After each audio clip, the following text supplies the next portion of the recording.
नमस्कार और स्वागत है। कभी सोचा है कि घर का मुख्य द्वार क्या सिर्फ आने जाने का एक रास्ता है?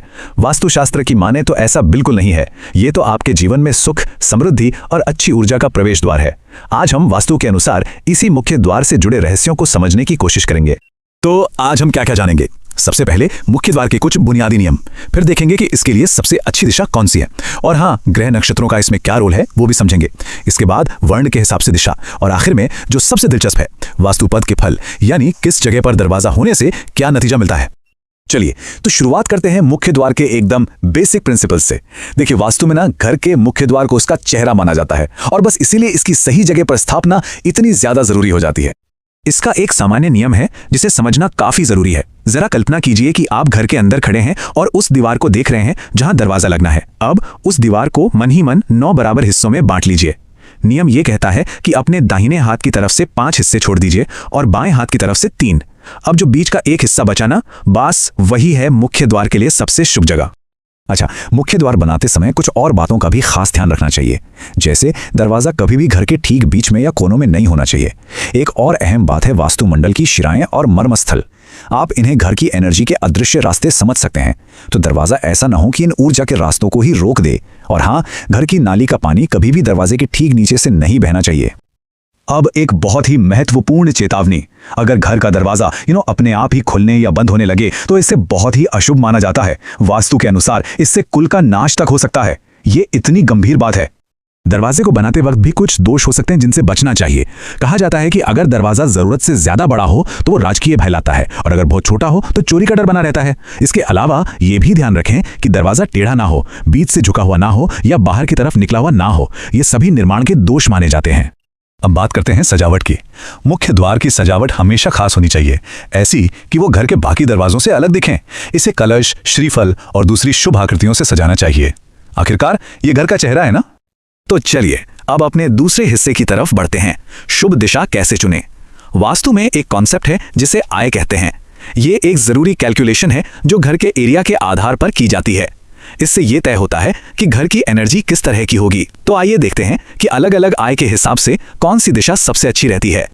मिसाल के तौर पे, अगर घर की आय ध्वज है, जो कि बहुत शुभ मानी जाती है, तो मुख्य द्वार पूर्व में या फिर घर के मालिक की मर्जी से किसी भी दिशा में हो सकता है। वैसे ही सिंह आय के लिए पूर्व, दक्षिण या उत्तर तीनों ही अच्छी हैं। गज आय में पूर्व या दक्षिण, और वृष आय के लिए पश्चिम दिशा सबसे उत्तम मानी गई है। और ये लिस्ट आगे भी जारी है। वाइज आय के लिए पूर्व, धूम आय के लिए दक्षिण, स्वान आय के लिए पश्चिम और खर आय के लिए उत्तर दिशा निर्धारित की गई है। इससे साफ पता चलता है कि वास्तु में घर की ऊर्जा के प्रकार के हिसाब से दिशा का कितना गहराई से विचार किया गया है।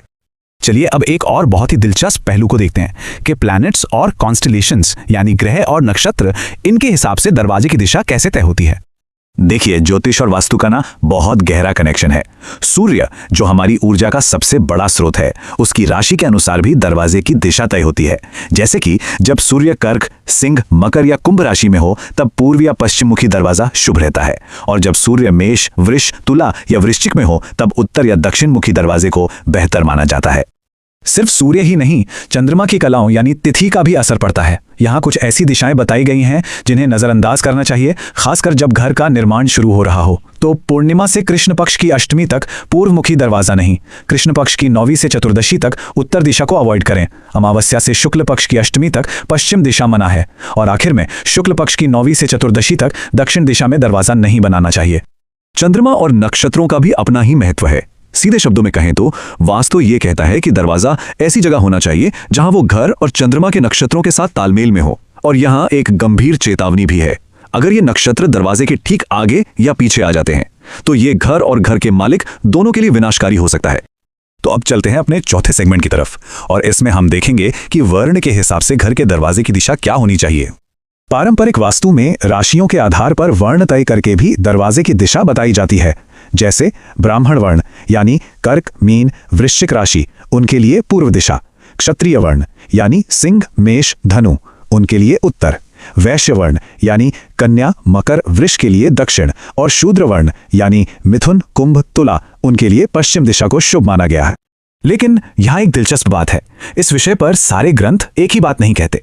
उदाहरण के लिए मत्स्य पुराण में ब्राह्मण के लिए उत्तर और क्षत्रिय के लिए पूर्वमुखी दरवाजा बताया गया है। एक और मत तो ये भी है कि ब्राह्मण वर्ण के लोग किसी भी दिशा में अपना मुख्य द्वार बना सकते हैं। तो इससे ये पता चलता है कि वास्तुशास्त्र में भी अलग अलग विचारधाराएं मौजूद हैं। और अब हम आते हैं अपने आखिरी और सबसे विस्तृत हिस्से पर, वास्तुपद का फल। आप सोच रहे होंगे ये वास्तुपद आखिर है क्या?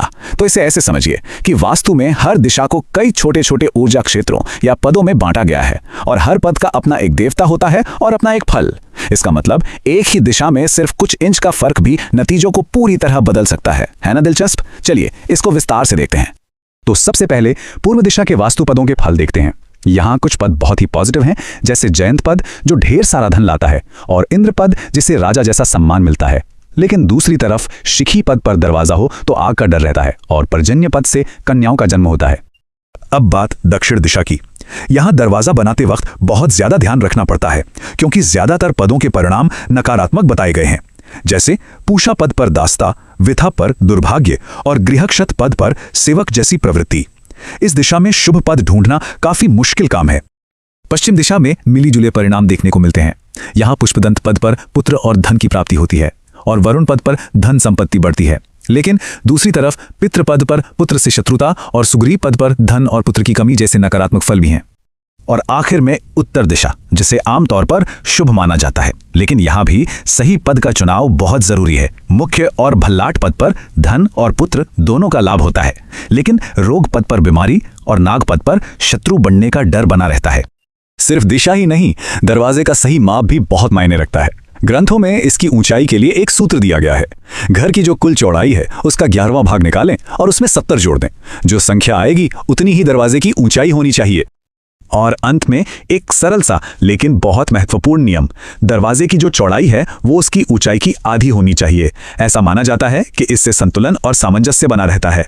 उम्मीद है कि ये जानकारी उपयोगी साबित होगी।